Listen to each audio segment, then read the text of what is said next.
기도드리겠습니다. 사랑의 하나님 아버지 감사합니다. 모든 것에 주신 분이 하나님이심을 알고 또 주님의 모든 것의 주관자가 되심을 믿음으로 고백하며 나아가는 우리 사랑하는 성도의 손길을 주님 축복하여 주시옵시고 또 이 땅을 살아가는 데 있어서 물질이 부족하여서 어려움 당치 않도록 주님 보호하여 주셔서 늘 주신 것에 대해서 늘 감사하고 자족할 줄 아며 기뻐할 줄 알 수 있는 우리 사랑하는 모든 성도들 될 수 있도록 주님 인도하여 주시옵소서. 주께 감사드리며 예수님의 이름으로 기도드립니다. 같이 하나님의 말씀 보겠습니다. 민수기 6장입니다.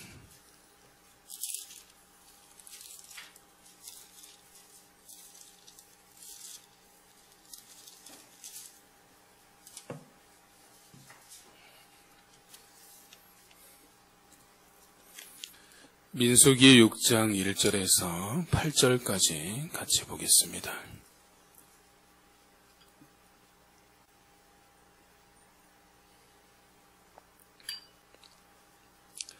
찾으셨으면 한 절씩 교독하도록 하겠습니다. 제가 먼저 읽겠습니다. 여호와께서 모세에게 말씀하여 이르시되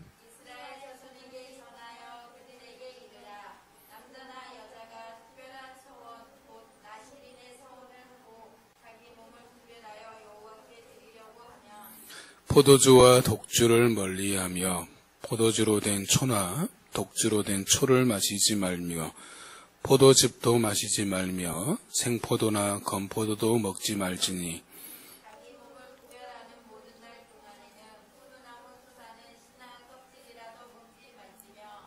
그 소원을 하고 구별하는 모든 날 동안은 삭도를 절대로 그의 머리에 대지 말 것이라. 자기 몸을 구별하여 여호와께 드리는 날이 차기까지 그는 거룩한즉 그의 머리털을 길게 자라게 할 것이며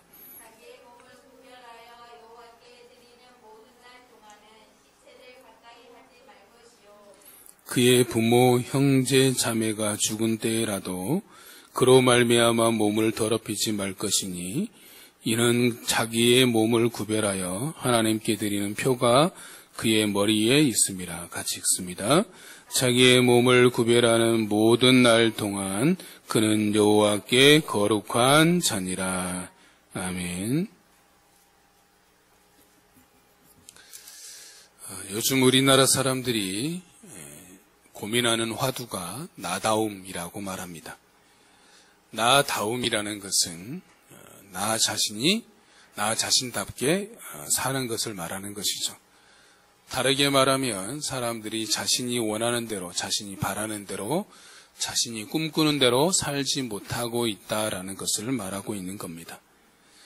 그렇다면 우리가 나답게, 자신답게 사는 것은 무엇이겠습니까? 어떻게 사는 것이 자기답게, 나답게 사는 것이겠습니까? 요즘 전 세계적으로 떠오르고 있는 화두가 있다라면 바로 이기주의일 겁니다. 이기주의라는 것은 바로 사전의 정의로 보면 자기 자신의 이익만을 꾀하고 사회의 일반의 이익은 염두에 두지 않는 태도를 이제 이기주의라고 말합니다. 그러니까 자기만을 생각하며 사는 것이 이기주의죠. 요즘 이제 두드러지고 있는 것이 뭡니까? 집단 이기주의입니다. 집단 이기주의라는 것은 자기 집단의 이익만을 먼저 생각하는 겁니다. 그러니까 다른 상황이나 여건이나 다른 사람들의 형편은 중요치 않고 자기가 속해 있는 집단의 이익을 먼저 고려하고 그래서 자기가 속해 있는 집단의 이익을 추구하는 그러한 것이 집단 이기주의죠.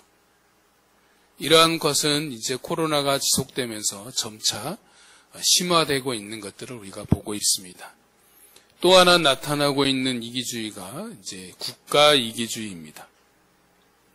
대표적인 예로 우리가 볼 수 있는 게 코로나 백신 공급에서 드러났죠. 그래서 이제 코로나 백신을 공급하기로 계약을 마친 상태에서 갑자기 자국민에게 먼저 백신을 다 맞추겠다라고 하면서 계약을 마친 상태에서도 바로 백신을 공급하지 않는 그러한 예들이 비일비재하게 드러나고 있는 것이죠. 그래서 힘 있는 나라들이 자국 백신을 어떤 생산하는 나라들 먼저 자기들부터 먼저 하고 그 다음에 다른 나라에 공급하겠다라는 거죠. 계약을 했든 안 했든 그건 중요하지 않고 자국민들이 중요하다는 것이 이제 국가이기주의라고 볼 수 있습니다. 그러면서 이렇게 처음에 이야기했던 나다움을 찾는 해결책으로 사람들이 이야기하는 게 뭐냐면 가치관의 확립이다라고 말합니다. 가치관이 뭡니까? 간단하게 말하면 자기 자신과 또 이웃과 사회와 나라를 바라보는 관점, 즉 자신이 가장 중요하게 생각하는 가치가 무엇인가가 이제 가치관입니다. 사람은 무엇이든지 사람을 바라보는 관점, 이웃이나 사회를 바라보는 나라를 바라보는 관점이 있는데 그 관점의 기준점이 되는 게 바로 가치죠. 어떤 가치에 중점을 두고 있느냐가 이제 그 사람의 가치관을 드러내는 것이다라고 말할 수 있습니다. 그래서 올바른 가치관을 가지고 있을 때야 자기답게 살 수 있다라고 말하는 것입니다.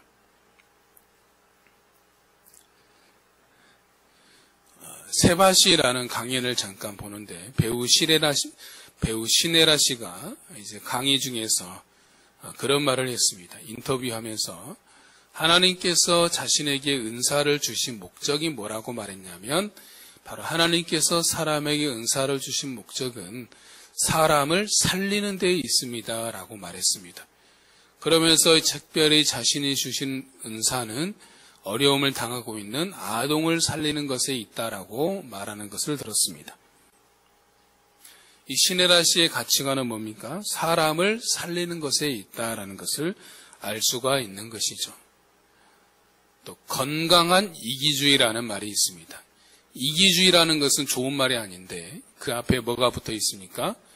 건강한 이기주의라고 되어 있죠.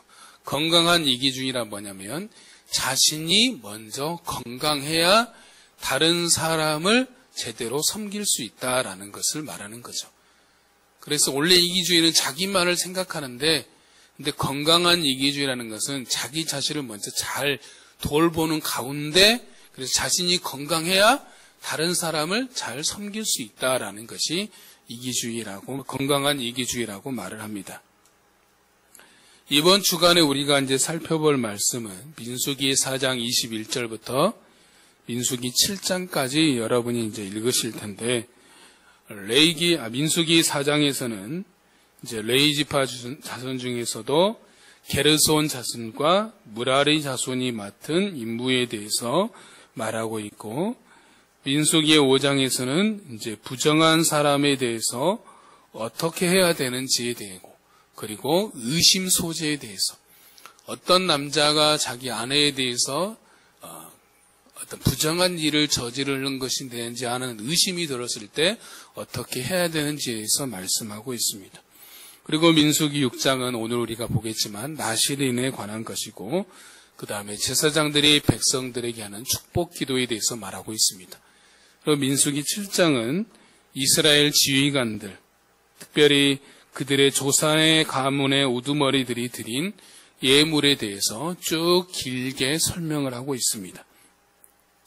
오늘 우리가 볼 말씀은 이제 나실인에 관한 말씀입니다.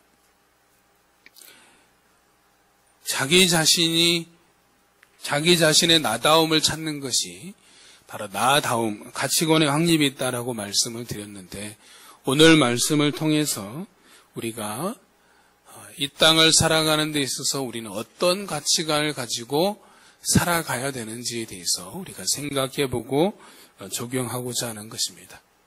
본문 말씀은 나실인에 관한 말씀이죠. 나실인이라는 것은 히브리어로 나자르라는 것인데 구별되었다. 하나님께 봉헌되었다.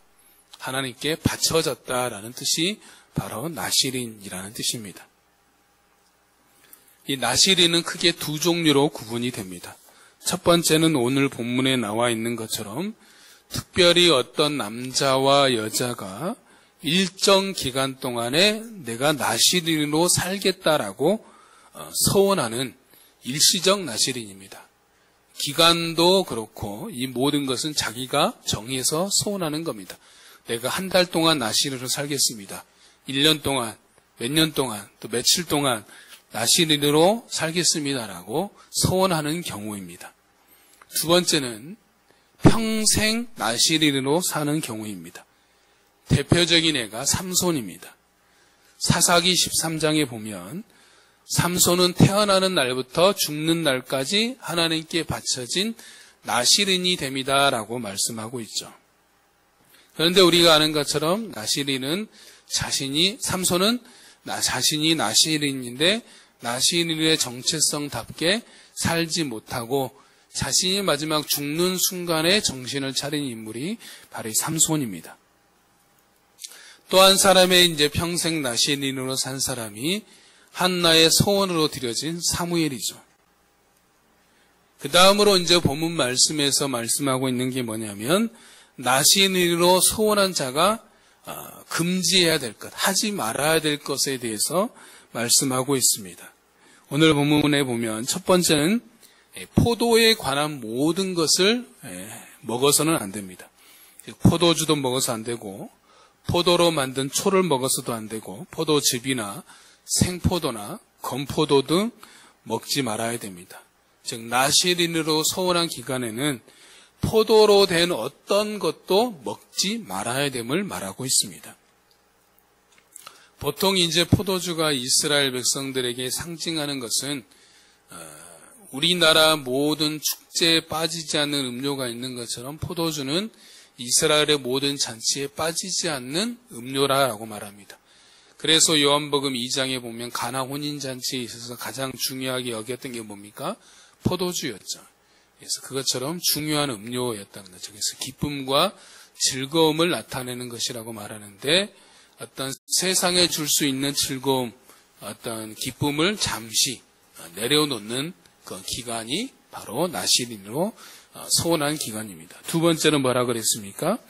삭도를 머리에 대지 말라. 즉 나시린으로 소원한 기간에는 머리카락을 잘라서는 안 됩니다. 이발해서는 안 되는 것이죠. 그래서 그냥 자라도록 내버려 두는 겁니다. 세 번째는 시체를 가까이 해서는 안 됩니다. 심지어 부모, 형제, 자매가 죽을지라도 그 시체를 만져서는 안 된다라는 것입니다. 이렇게 세세하면서도 엄격하게 나시린에 대한 규정을 둔 이유가 뭐라고 말하고 있냐면 8절을 보시면 뭐라고 했냐면 자기의 몸을 구별하는 모든 날 동안 그는 여호와께 거룩한 자니라 라고 말씀하고 있습니다. 즉 나시린으로 소원한 기간 동안에는 하나님 앞에 드려진 거룩한 자이기 때문에 더욱더 엄격하고 세세하게 규정하고 있는 것을 보게 되는 거죠. 무엇보다도 특별히 더 거룩해야 됨을 강조하고 있는 것입니다. 자, 그렇다면 우리가 본격적으로 좀 생각해 볼 것은 하나님께서 나시린이라는 제도를 만드신 이유, 그 목적이 무엇인가라는 것이죠. 왜 나시린이라는 제도를 만드셨을까라는 겁니다. 서두에서 나시린이라는 것을 의미를 살펴보면서 나시린이가 무슨 뜻이라 그랬습니까?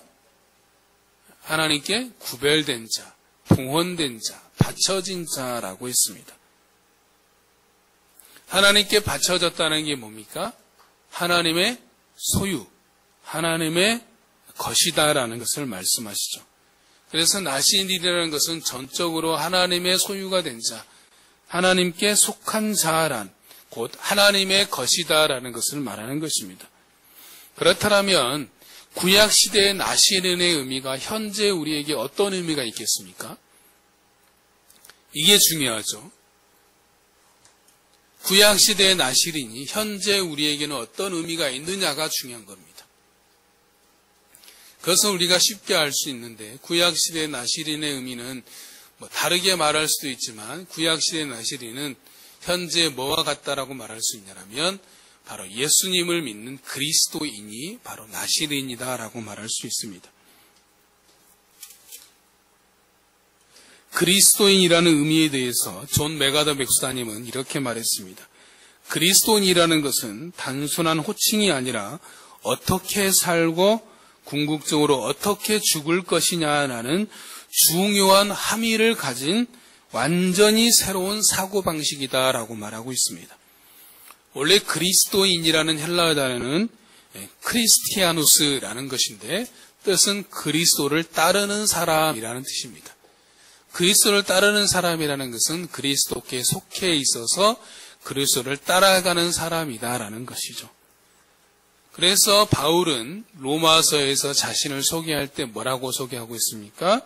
예수 그리스도의 종 바울은이라고 말하고 있습니다. 여기서 종이라는 것은 헬라어로 둘로스라는 것인데 영어로 보면 서번트가 아니라 슬레이브라고 보는 게 더 정확한 표현입니다. 그래서 종이라기보다는 노예라고 번역을 해야 됩니다. 나는 예수 그리스도의 노예인 바울이다라고 그렇게 소개를 하고 있는 겁니다. 그 말은 뭐냐면 나는 예수 그리스도께 속한 자입니다. 그분의 소유입니다. 그분의 것입니다라는 고백이다라는 것이죠. 그래서 그리스도인은 누구입니까? 그리스도를 위해서 구별된 사람, 그리스도의 사람, 그리스도께 속한 자, 그리스도의 것, 그래서 그리스도를 따르는 사람이라고 말할 수 있죠. 그래서 구약의 나시린이 현재 그리스도인의 의미를 담고 있다라고 볼 수 있습니다. 왜냐하면 그리스도인의 특징이 뭡니까? 세상 사람들과의 구별됨에 있는 겁니다. 우리가 세상에서 그리스도인을 살아간다는 것이 무엇을 말하는 것입니까? 세상 속에 살지만 세상 사람들과는 구별되게 살아가야 되는 것을 말하는 것이죠. 그래서 세상 사람들이 추구하는 가치관과 다른 가치관을 가지고 살아가는 사람이 그리스도인입니다. 그래서 로마서 12장 2절에서는 너희는 이 세대를 본받지 말고 라고 말씀하고 있는 거죠. 구별되어 있다라는 것이 바로 거룩하다라는 겁니다. 그럼 거룩하다라는 것이 뭐겠습니까? 저는 제가 생각할 때 거룩함에 대해서 예전에 학교 다닐 때는 중고등학교 시절에는 그렇게 생각했던 것 같아요. 거룩함이라는 것은 엄숙하고 경건한 것이다. 그래서 좀 무게가 있어야 되고 또 진중해야 된다라고 생각을 했어요. 그런데 시간이 지나고 나서 깨달은 게 뭐냐면 거룩은 그런 엄숙함에 있는 것이 아니라 기쁨과 즐거움에 있다라는 사실을 알게 된 것입니다.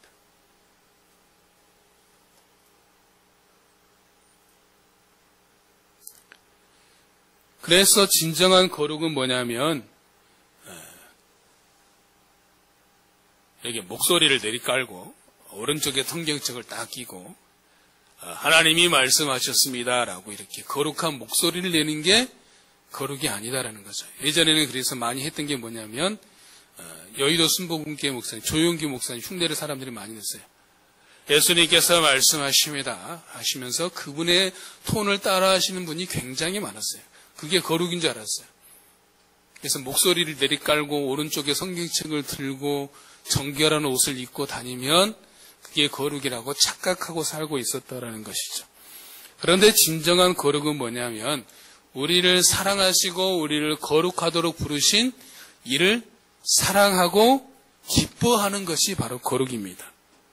그래서 에베소서 1장 4절에서 6절에 보면 뭐라고 말씀하고 있냐면 곧 창세전에 그리스도 안에서 우리를 택하사 우리로 사랑 안에서 그 앞에 거룩하고 흠이 없게 하시려고 그 기쁘신 뜻대로 우리를 애정하사 예수 그리스도로 말미암아 자기 아들들이 되게 하셨으니 이는 그가 사랑하시는 자 안에서 우리에게 거저 주시는 바 그의 은혜의 영광을 찬송하려는 것이라 라고 말하고 있어요.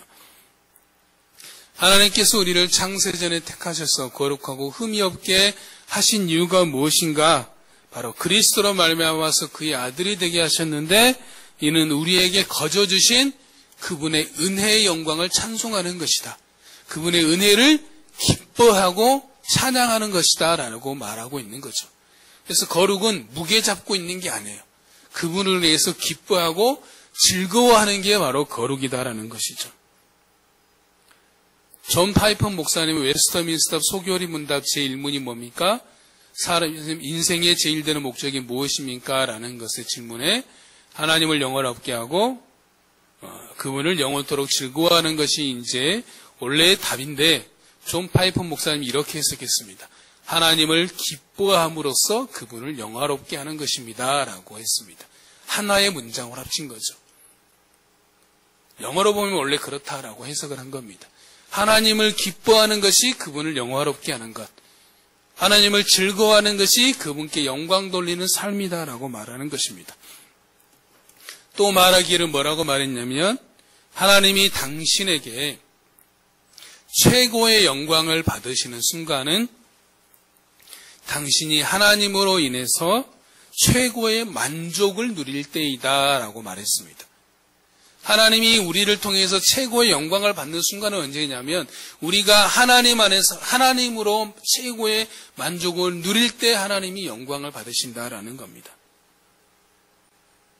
그 말은 뭡니까? 거룩이라는 것은 내가 어떤 거룩한 행위를 하는 것이 거룩이 아니라 내가 우리를 거룩하도록 부르신 하나님만을 기뻐하고 즐거워하고 사랑하는 것, 그것이 진정한 거룩임을 말해주고 있는 것이다라는 거죠. 그래서 우리가 세상 사람들과 구별되게 사는 거룩한 길은 뭐냐면 나를 거룩하도록 부르신 그분만을 온전한 마음을 다해 마음과 목숨과 뜻을 다해 사랑하고 그분만을 기뻐하는 것이다 라고 말할 수 있습니다. 즉 거룩은 거룩한 행위에 있지 않고 그분과의 관계, 교제에 있다라고 말할 수 있습니다. 그래서 오스왈드 챔버스 목사님은 거룩과 성화라는 책에서 이렇게 말했습니다. 거룩은 모방이 아니라 수여입니다. 그리스도께서 우리 안에 계시는 것, 즉 그리스도를 닮는 삶이 모방되는 것이 아니라 그리스도 그분이 우리 안에 오시는 것입니다. 거룩함의 비밀은 우리가 예수 그리스도의 거룩을 수여받는다는 사실입니다라는 것이죠. 이 말은 뭐냐면 내가 예수님을 닮는 어떤 행동을 한다는 것이 아니라 거룩함의 비밀은 예수 그리스도 그분인데 그분이 내 안에 계시는 것 그 자체가 거룩함의 비밀이다라는 거죠. 그래서 내 안에 계신 예수 그리스도 그분이 나를 거룩하게 하는 것이지 내가 어떤 행위를 했다고 해서 거룩하는 게 아니고 내가 온전히 내 안에 계신 예수 그리스도 그분만을 붙들고 사는 것, 그분으로 인하여서 나에게 거룩함이 부여되는 거지 거룩함은 내가 그분을 닮아가는 것이 아니다라는 뜻입니다. 뭐와 같냐면 그것을 잘 보여주는 성경 구절이 있습니다. 다음 말씀을 보겠습니다.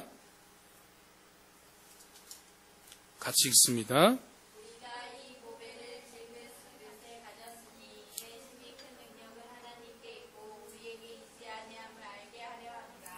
아멘. 무슨 말입니까? 질그릇 같은 우리 인생에 보배 되신 예수 그리스도께서 거하시는데 거룩은 뭐냐면 질그릇 같은 내 삶에 거하시는 보배 되신 예수 그리스도 그분만이 드러나게 하는 게 거룩입니다. 그분이 드러나게 하는 게 뭡니까? 내가 성경을 열심히 보고 기도를 열심히 한다고 해서 드러나는 것이 아니라 그분이 드러나는 삶이 되게 하는 겁니다. 그건 내가 하는 것이 아니라 그분이 하시는 겁니다. 그렇다면 우리가 할 일은 뭔가? 그러면 나는 아무것도 안 하고 있으면 되는가? 그게 아니라 우리 안에 계신 보배 되신 예수 그리스도 그분만을 주목하고 그분에게만 집중하는 겁니다.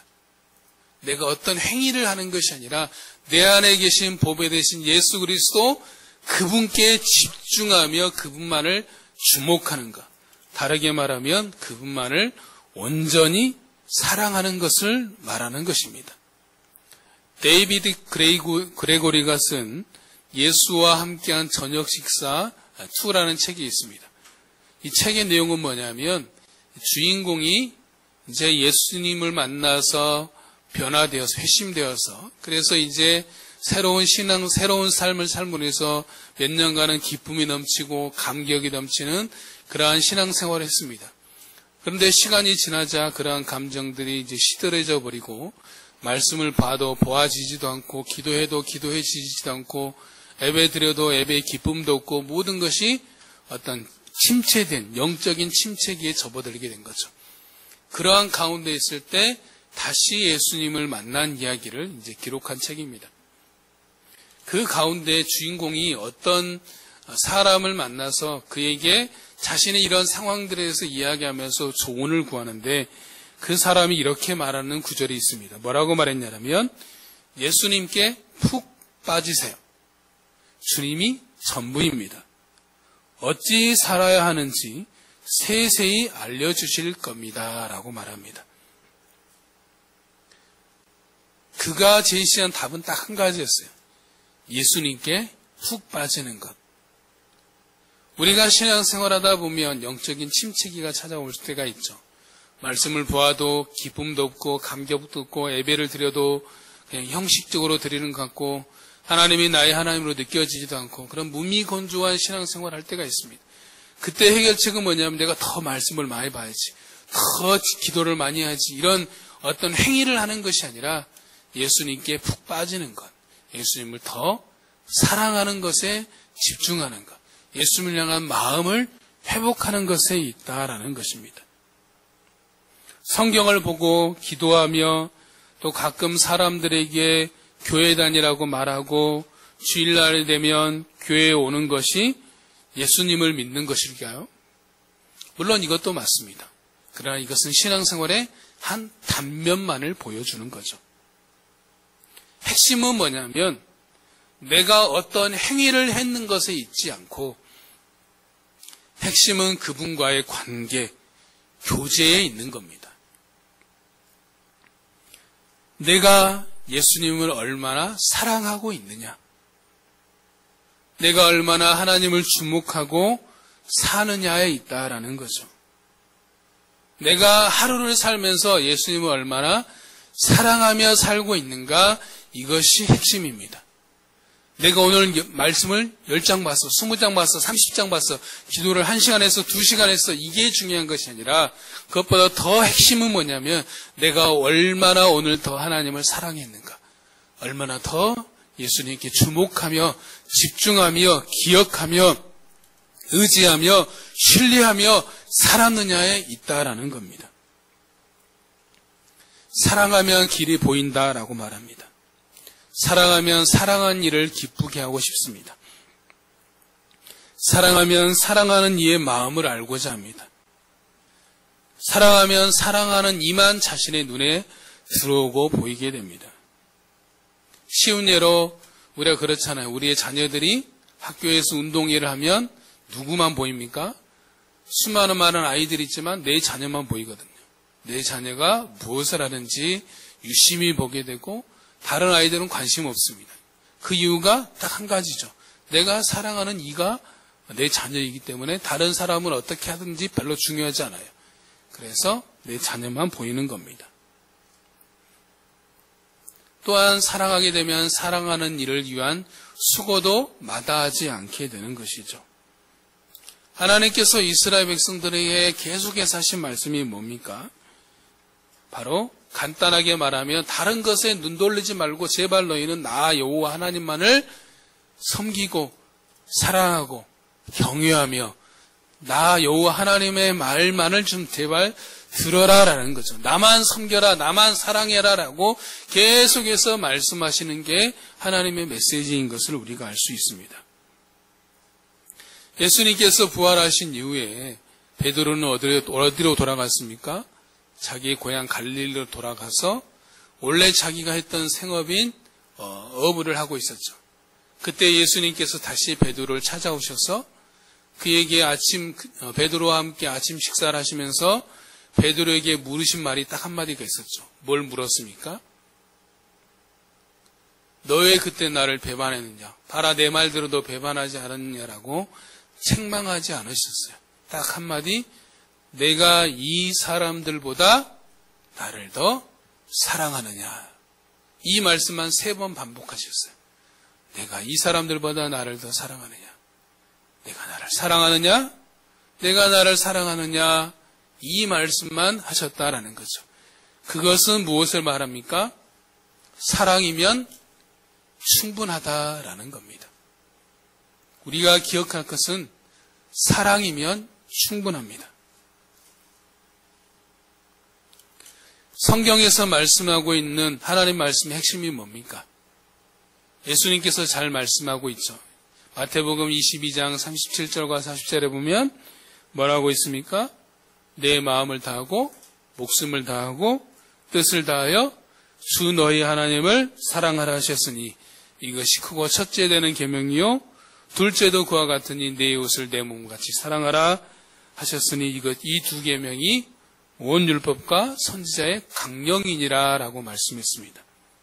하나님을 사랑하는 것, 이웃을 사랑하는 것, 이것이 성경 말씀의 핵심이다 라고 말하는 것인데, 그런데 따지고 보면 하나님을 사랑하는 그 사랑으로 바로 이웃을 사랑하는 겁니다. 그러면 출발점은 뭐냐면 하나님을 얼마나 사랑하느냐에 달려있는 거예요. 내가 하나님을 얼마나 사랑하느냐가 그 사랑이 이웃을 향한 사랑으로 드러날 수 있는 겁니다. 그러므로 모든 것은 내가 얼마나 하나님을 사랑하고 얼마나 하나님께 집중하며 그분만을 주목하며 사느냐에 달려있는 겁니다. 하나님만을 사랑하며 주목하며 산 사람들은 누가 있겠습니까? 몇 사람을 생각해 보면 첫 번째는 스데반 집사입니다. 사도행전 6장과 7절에 보면 스데반 집사 이야기가 나오는데 그 스데반 집사의 삶의 특징은 한마디로 말하면 성령 충만입니다. 그런데 사람들의 모함에 의해서 공회 앞에 서게 됩니다. 거기서 그럼에도 불구하고 스데반 집사는 담대하게 그들 앞에서 복음을 전하게 되죠. 그러자 스데반 집사의 말을 듣던 그곳에 모인 사람들이 마음에 찔려 분하여 이를 갈게 됩니다.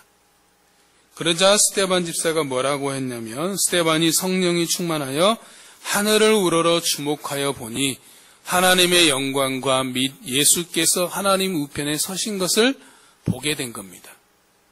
그러자 뭐라고 말했냐면 보라 하늘이 열리고 인자가 하나님 우편에 서신 것을 보노라 라고 말했습니다. 그러자 거기에 모인 사람들이 스데반 집사를 향해서 돌로 쳐서 죽이게 됩니다. 스데반 집사가 돌에 맞아 죽으면서 뭐라고 했습니까?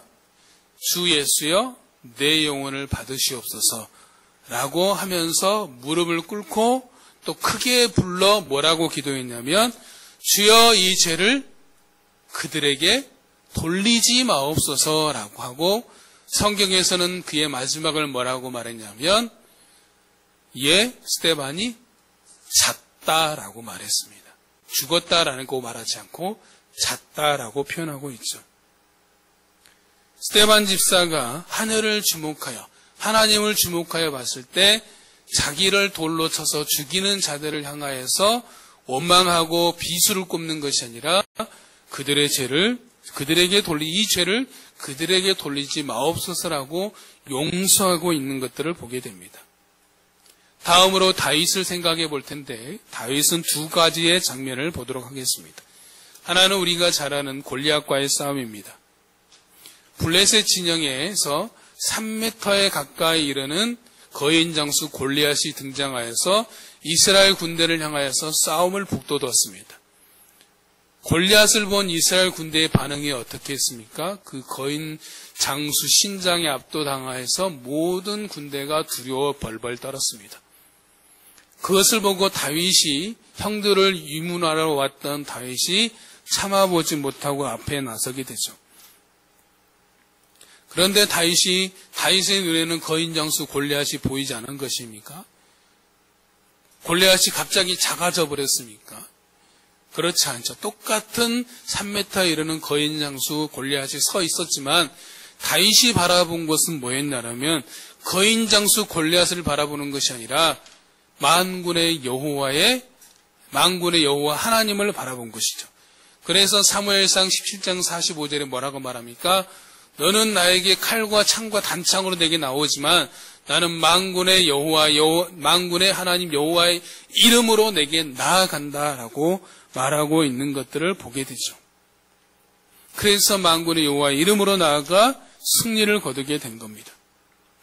다윗이 살아계신 만군의 하나님 여호와를 바라보고 주목하니까 그에게 골리앗은 어떻게 보여졌냐면 3m에 이르는 거인장수 골리앗이 아니라 자신이 양을 칠 때 물리친 짐승 중에 하나와 같이 보인 겁니다. 그래서 담대하게 나와서 이길 수 있었던 것이죠. 또 하나의 장면은 시편 34편에 나와 있는데 다윗이 골리앗과의 싸움 이후에 백성들의 사랑을 받고 이제 모든 군대의 장관이 됩니다. 그런데 사울왕이 그를 시기하고 미워하여 죽이려고 하자 그를 피하여 도망치게 됩니다. 그래서 첫 번째로 간 것이 가드왕 아기스에게로 피신을 갔습니다. 그런데 문제는 뭐냐면 아기스 왕의 신하들이 다윗을 알아본 것입니다. 그래서 다윗이 자기 생명의 위협을 느꼈죠. 그래서 어떻게 합니까? 침을 질질 흘리면서 미친 척하는 행동을 하게 됩니다. 그러자 아기스 왕이 왜 미친 자를 나에게 데려왔냐라면서 다윗을 내쫓아냅니다. 다윗이 내쫓겨 나오면서 제일 먼저 한 고백이 바로 시편 34편입니다. 어떤 고백인지 말씀을 통해서 같이 보겠습니다. 같이 읽습니다.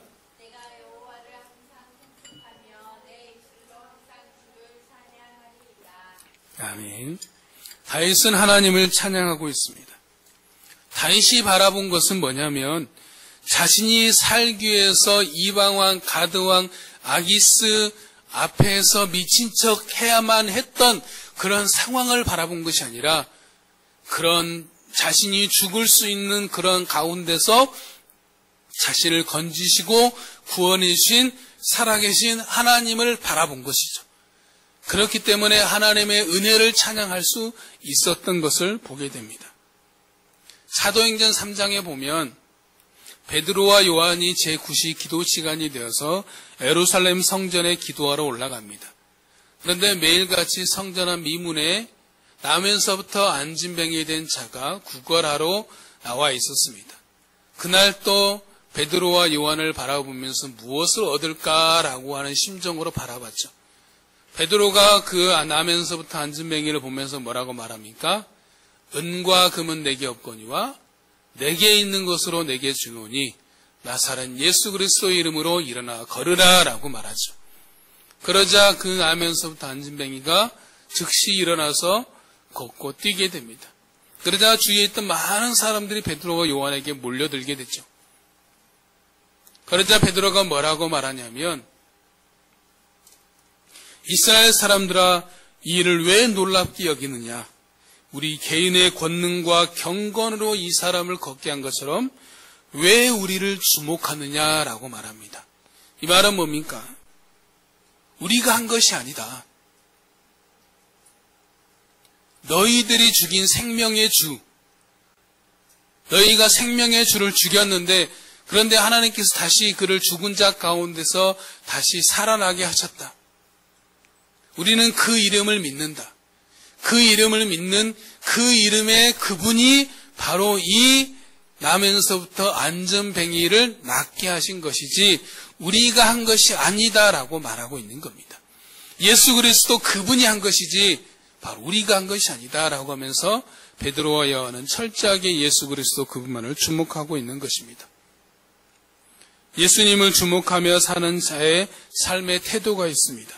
그것을 보여주는 말씀을 보겠습니다.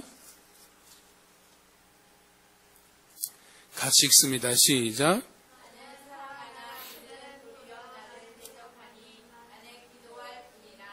아멘. 이것은 다윗의 고백입니다.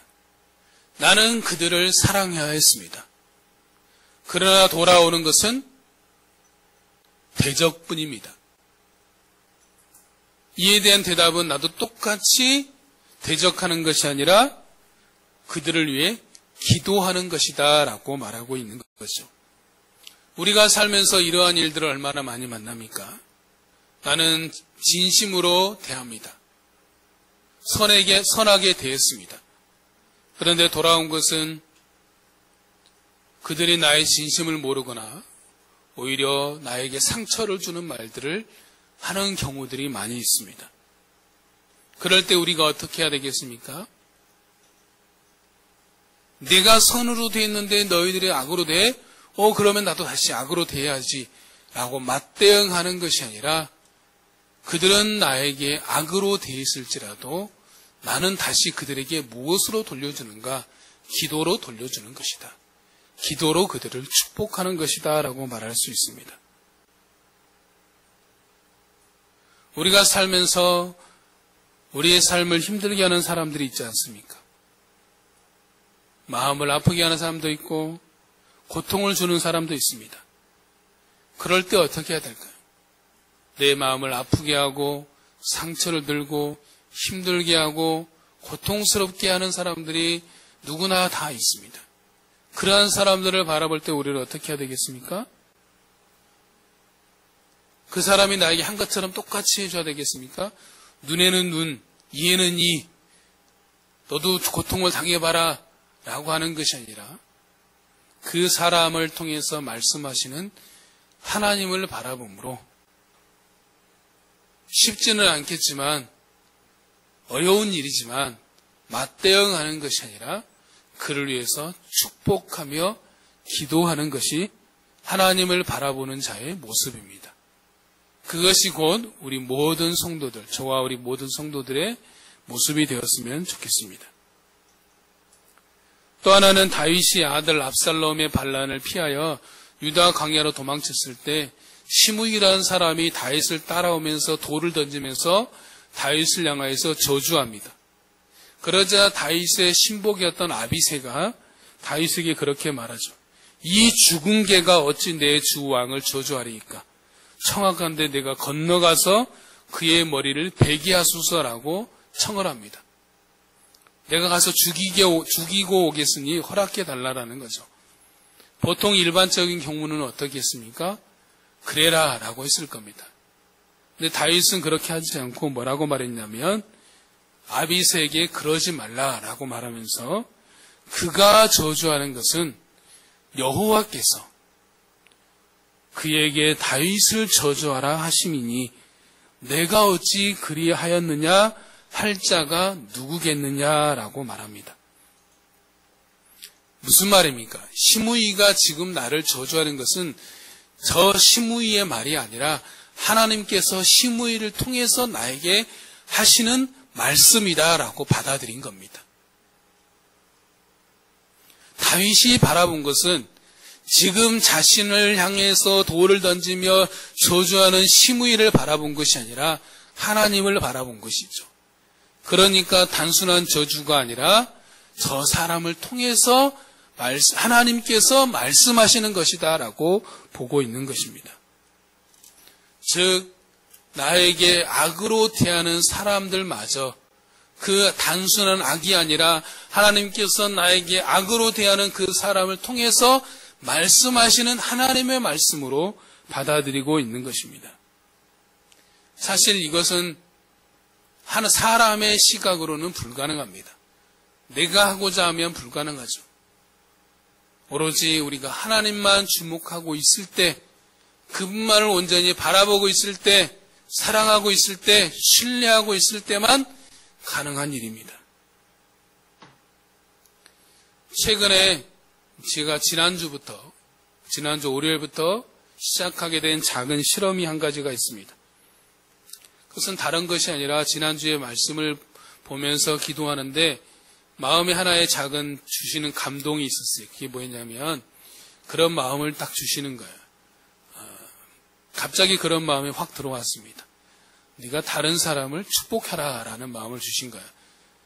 느닷없이 찾아온 마음이었죠. 그래서 우리 성도들을 위해서는 매일 기도하며 축복하니까 당연한 것이고, 그리고 제가 쉽게 걸려 넘어지고 혈기를 참지 못하는 게 운전할 때다 보니까, 그래서 지난주 월요일부터 했던 게 뭐냐면 태도를 바꾼 겁니다. 그래서 제가 운전하는 차의 바로 앞차의 번호판을 보면서 딱 한마디를 했습니다. 속으로 축복합니다. 번호판을 읽으면서 땡땡차 축복합니다. 땡땡차 축복합니다. 무조건 했어요. 그 딱 한마디만 마음속으로. 그랬더니 뭐 상황은 달라지지 않죠. 그러나 무엇은 달라졌냐면 제 마음가짐은 달라졌어요. 그래서 그 어떤 때보다 차분하게 또 화나지 않고 운전할 수 있었던 것을 보게 됐습니다. 여러분들도 한번 실험을 해보시기 바랍니다. 제가 실험이라고 하는 것은 아직 완성된 게 아니라는 것을 말하는 거죠. 그러니까 이번 주에 여러분 살면서 만나는 모든 사람, 특별히 여러분이 힘들게 하는 사람이 있다면 무조건 축복합니다. 그냥 말로 하지 말고 속으로 해도 됩니다. 무조건 축복합니다, 축복합니다, 축복합니다. 이 한마디만 하시면 됩니다. 그러면 다른 거는 몰라도 그렇다고 하면 나를 악하게 됐던 사람이 갑자기 선하게 대하는 그런 일은 당장 나타나지 않을 수 있습니다. 그러나 한 가지는 바뀝니다. 내 마음에 평안은 찾아옵니다. 그 사람이 나에게 악을 대해도 내가 화를 덜 내게 되고 분노하지 않게 되고 마음의 평안함은 찾아오는 것은 우리가 알게 될 것입니다. 그것들을 한번 실험해 보시기 바랍니다. 다음으로 생각해 볼 것은 그렇다면 우리가 무엇이 하나님을 생각하고 집중하며 사랑하는데 방해가 되는가라는 것을 보면 딱 한 가지만 생각해 보면 많은 것들이 있을 수 있겠지만 딱 한 가지만 생각하면 그것은 교만입니다. 교만이 우리가 하나님만 주목하고 집중하며 하나님을 사랑하는 삶의 가장 큰 걸림돌이 됩니다. 교만이 뭡니까? 교만은 히브리어로 보면 룸입니다. 룸. 그 말은 뜻은 뭐냐면 오르다, 일어나다, 올리다, 높다, 높이다라는 거죠. 그 단어의 뜻에서도 알 수 있잖아요. 자신을 올리고 자신을 높이고 자신을 높이 두는 것, 그게 바로 교만입니다. 교만은 다른 것이 아니에요. 하나님보다 내 자신을 높이는 것, 올리는 것, 높은 곳에 두는 것, 그것이 바로 교만이죠. 인류 최초의 범죄가 어떻게 시작됐습니까? 뱀이 여자에게 선악과를 먹으라고 하면서 뭐라고 유혹을 했죠? 이 선악과를 먹으면 눈이 밝아져 하나님과 같이 되어 선악을 분별할 줄 알게 될 것이다. 너 이걸 먹으면 하나님과 같이 될 거야 라고 유혹을 한 거죠. 인간의 무엇을 자극한 겁니까? 교만한 마음을 자극한 거죠. 창세기 11장에 나와 있는 바벨탑 사건도 마찬가지입니다. 하나님의 명령은 온 땅이 흩어져서 생육하고 번성하라는 것이었는데 그러나 인간들의 악한 마음이 신할 평지라는 곳에 모여서 하늘 꼭대기까지 닿는 탑을 쌓아서 우리 이름을 내자라고 말하죠. 목적은 한 가지입니다. 우리 이름을 내자라는 거죠. 그래서 하나님께서 그들을 보시고 언어를 다르게 하심으로 그들을 흩어버리신 겁니다. 왜 사람들이 하나님의 말씀을 듣지 않습니까? 교만하기 때문입니다. 갈라파고스 신두름이라는 게 있습니다. 갈라파고스 신두름이라는 건 뭐냐면 뜻은 국제 표준이나 세계 시장의 변화를 고려하지 않고 자신들의 양식이나 기술만 고수하다가 세계 시장에서 고립되는 현상을 뜻하는 말이 갈라파고스 신두름입니다. 이게 처음 시작된 게 이제 일본의 어떤 기업에서 시작된 건데 세계 시장은 급격하게 변화되고 있는데 그 변화되는 환경에 맞춘 것이 아니라 끝까지 내가 생각하는 것, 내 기술, 내가 만든 것이 옳다라고 끝까지 고집하다가 세계 시장에서 고립되어 버렸다. 이게 바로 갈라파고스 신두름이다라는 거죠. 교만이 그와 같다는 거죠. 내가 옳다, 나만이 옳다, 내가 생각하는 것이 옳다, 내 방법이 없다, 내 고집이 없다라고 주장하는 것이 바로 교만이다라는 겁니다. 그렇다면 마지막으로 우리가 생각해 볼 것은 우리가 교만하지 않고 오로지 하나님만을 주목하며 살기 위해서는 무엇이 필요한가라는 거죠. 어떻게 보면 답은 정해져 있습니다. 복잡한 것이 아니라 단순합니다. 아주 단순하다라고 볼 수 있습니다. 그것은 뭐냐면 하나님만을 열정적으로 뜨겁게 열렬히 사랑하는 겁니다. 그분께만 열중하는 겁니다. 그분만을 응시하며 사는 것입니다. 일상의 성화라는 책이 있는데 거기에 보면 이런 말이 있습니다. 당신이 성화되어 가고 있는 가장 분명한 증거는 스스로에 대해 덜 생각하게 되는 것입니다. 내가 얼마나 잘하고 있는가라는 걱정에 사로잡히지 않을 때 당신은 실제로 잘하게 됩니다. 자기 자신을 잊고 자기에 대한 걱정을 덜할수록 자기를 더 잘 이해하게 될 것입니다. 라고 말하고 있습니다. 무슨 뜻이냐면 내가 지금 잘하고 있나? 혹시 잘 못하고 있는 건 아닌가? 이런 생각과 염려를 덜하면 덜할수록 자기 자신을 더 이해하게 되고 하나님을 더 사랑하게 된다라는 거죠. 그러므로 내가 오늘 얼마나 잘하고 있나, 못하고 있나, 내가 얼마나 많은 능력을 가졌나, 나는 어떤 능력이 없나, 이런 것에 걱정하고 염려하고 매몰되어 있는 것이 아니라 나는 얼마나 오늘 더 주님을 사랑하고 있는가, 나는 얼마나 더 주님께 집중했는가, 나는 얼마나 하나님을 기쁘시게 하고, 하나님을 기뻐하고 즐거워하고 있는가에 집중해야 된다라는 거죠. 그러므로 우리가 매일 집중해야 하는 것은 내가 오늘 얼마나 더 하나님을 사랑했는가, 내가 얼마나 하나님을 더 기뻐하는 삶을 살았는가, 얼마나 하나님을 더 즐거워했는가에 우리의 모든 관심과 초점을 맞춰야 된다라는 거죠. 그러기 위해서는 우리가 반드시 알아야 될 것은 그것은 내가 얼마나 크고 놀라운 하나님의 사랑을 받고 있는지를 알아야 됩니다. 맥스 루케이도 목사님이 쓴 너는 특별하단다라는 동화책이 있습니다. 그림책이 있습니다. 쉽기 때문에 우리 청소년들도 해나랑 유나도 꼭 한번 읽어보시기 바랍니다. 도서관에 가면 있을 거예요. 책의 내용은 간단해요. 펀치넬로라는 나무 사람이 나오는데 그 펀치넬로라는 나무 사람이 사는 마을은 모든 사람을 평가를 합니다. 그래서 잘했을 때는 별표를 붙여주고 못했을 때는 점표를 붙여줍니다. 그런데 이 펀치넬로는 잘하는 것이 하나도 없고 외모도 못생겨서 별표는 하나도 받지 못하고 점표만 받는 그런 자존감이 낮은 자입니다. 그래서 나는 내일 늘 못할까? 나는 왜 이것밖에 되지 않을까라는 그 생각 속에 사는 주인공입니다. 그런데 어느 날 몸에 어떤 별표도 없고 점표도 없는 루시아라는 여자를 만나게 됩니다. 그러면서 묻습니다. 왜 너는 몸에 별표도 없고 점표도 없어? 라고 말하자 그 루시아가 뭐라고 말하냐면 너도 목수 엘리 아저씨를 만나면 그 비밀을 알게 될 거야 라고 말하죠.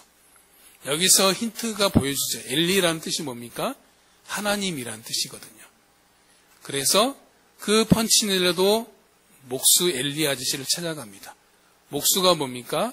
그 펀치넬로를 만든 주인이죠.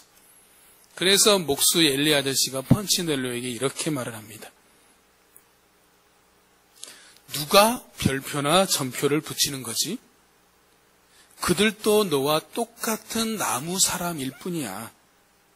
펀치넬로, 남들이 너를 어떻게 생각하느냐가 아니라 내가 너를 어떻게 생각하느냐가 중요하단다. 난 내가 아주 특별하다고 생각해 라고 말해줍니다. 그렇습니다. 사람들이 나를 어떻게 보느냐가 중요하지 않습니다. 중요한 건 뭐냐면 하나님께서 나를 어떻게 보시느냐. 이게 중요합니다.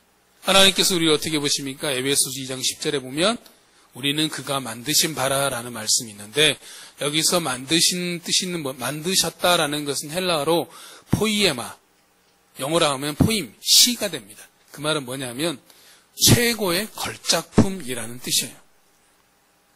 우리는 하나님께서 만드신 최고의 걸작품이라는 겁니다. 얼마 전에 뉴스에 보니까 우리나라의 현존하는 미술 작가의 작품이 경매가 되었는데 제가 정확한 금액이 기억이 나지 않는데 35억 내지 36억이었던 것으로 기억이 나요. 작품 하나에 36억에 팔린 거예요. 어마어마하게 생각될 수 있죠. 그런데 우리의 가치는 이 36억보다 더합니다. 우리의 가치는 어떤 값어치를 가지고 있습니까?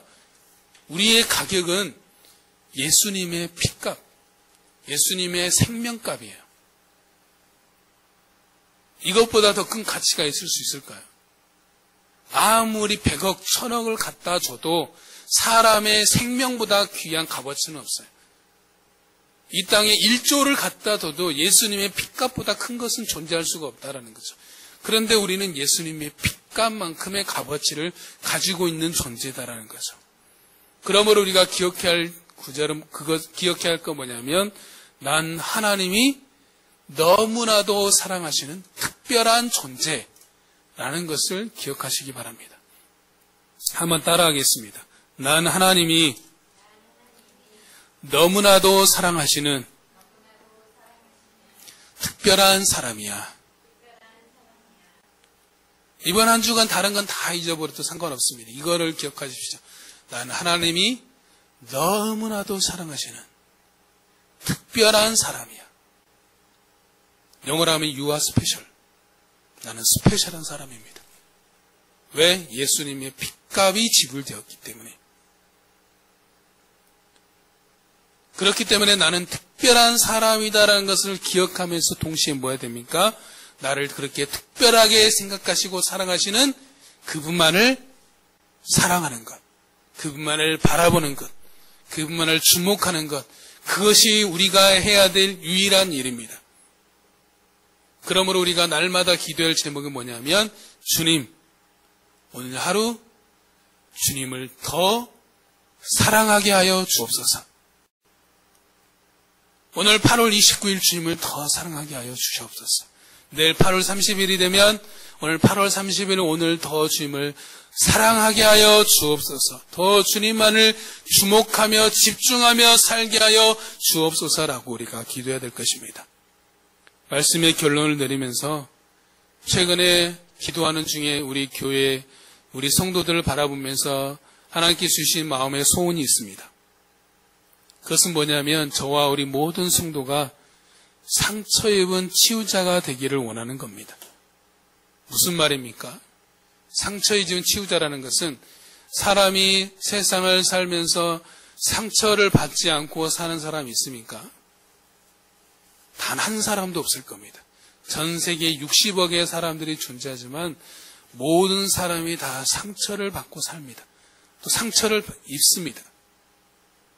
그런데 두 가지의 종류의 사람이 있습니다. 그 상처에, 자기가 받은 상처에 매몰다는 사람이 있고 상처 입은 치유자로 사는 사람이 있습니다. 상처 입은 치유자라는 게 뭡니까? 자신이 상처를 받았지만 그 상처가 하나님의 사랑과 은혜로 치유함을 받아서 그 상처를 이제 품고 동일하게 상처를 입은 사람들을 향하여 치유자로 서는 겁니다. 한 걸음 더 나아가는 거죠. 자기의 상처 안에 매몰되어 있는 것이 아니라 상처를 입었지만 상처의 치유함을 받아서 동일하게 상처를 받고 살아가는 사람들에 있어서 이제 치유자로 서는 것입니다. 그래서 제가 바라는 것은 저와 우리 모든 성도들이 상처 입은 치유자가 되는 겁니다. 이 말은 헨리 나운이 했던 말인데 우리의 삶이 상처 입은 치유자로 세상의 모든 사람들을 우리가 하루를 살아가며 일주일을 살아갈 때 보면 사람들이 다 상처를 입으며 살아갑니다. 그 상처를 우리가 볼 때 그냥 아파하는 것으로만 그쳐주는 것이 아니라 그 사람이 우리도 경험한 동일한 그 은혜를 경험할 수 있도록 상처 입은 치유자로 우리가 서는 겁니다. 그러면서 꿈꾸는 것은 우리 교회의 공동체가 상처 입은 치유자가 되어서 공동체의 모습은 뭐냐면 모든 사람을 환대하는 공동체가 되는 겁니다. 먼저는 우리 사랑하는 주님을 늘 자기의 삶 속에 환대해야 됩니다. 그리고 이 다른 성도, 이웃을 환대해야 됩니다. 품어줘야 된다라는 것이죠. 그러므로 우리가 기도할 때, 우리 교회에서 기도할 때 저와 모든 성도들이 상처 입은 치유자가 되도록 우리 교회가 무엇보다도 환대하는 교회, 환대하는 공동체가 되도록 기도해야 될 것입니다. 그러기 위해서 우리가 기억할 것은 그겁니다. 저희 모든 사람이 하나님의 특별한 사랑을 받는 특별한 존재임을 기억하고 그래서 나를 특별하게 사랑하시는 그 하나님만을 사랑하고 그 하나님께만 주목하며 집중하는 가운데 상처 입은 치유자로 환대하는 공동체로 서 나가는 저와 우리 모든 성도님 되시기를 주의 이름으로 축복합니다. 우리가 찬양하겠습니다.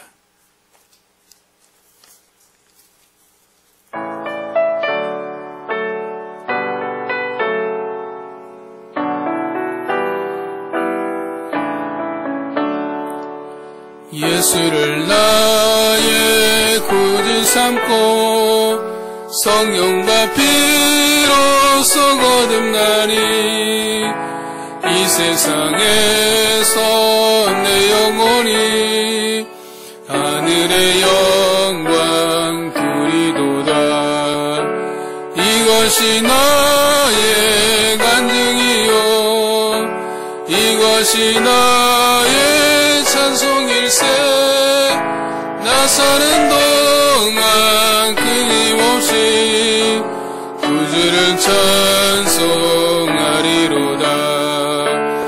온전히 주께 맡긴 내 영 사랑의 음성을 듣는 중에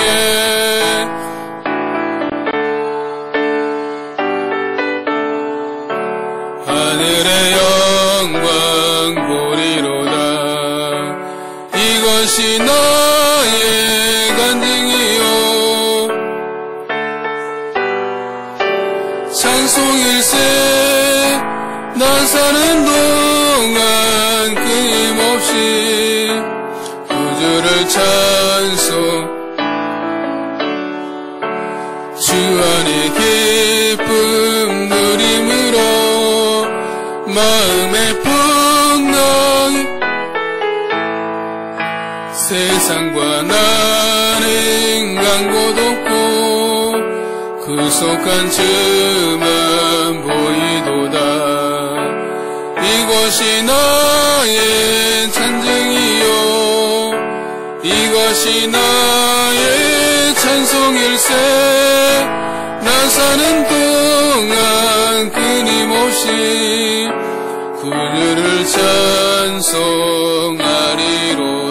찬송하리로다. 기도하겠습니다. 하나님 감사합니다.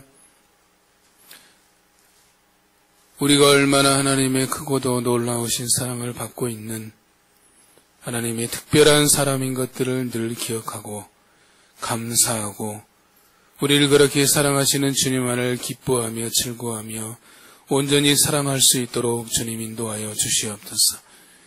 하나님, 때로는 우리가 사람들로 인해서 환경들로 인해서 마음의 상처를 받지만 주님, 그러한 우리의 상처를 주님의 은혜로 주님의 사랑으로 치유하여 주시옵시고 상처 입은 치유자가 되어서 그래서 모든 상처 입은 치유자로 설 수 있는 우리의 모습 되어질 수 있도록 인도하여 주시고 우리 새로운 교회가 상처 입은 치유자로 서서 모든 사람을 환대하는 공동체가 될 수 있도록 주님 축복하여 주시옵소서. 지금은 우리 주 예수 그리스도의 은혜와 하나님의 크고 무한하신 사랑과 성령님의 감화 감동 교통하심이 우리 자신이 하나님의 특별한 사랑을 받는 특별한 사람인 것을 기억하며 우리를 특별하게 사랑하시는 그 하나님만을 사랑하고 집중하며 주목하며 상처 입은 치유자로 살아가기를 소망하는 사랑하는 모든 성도들 머리 위에 지금부터 영원까지 항상 함께 있을지어다.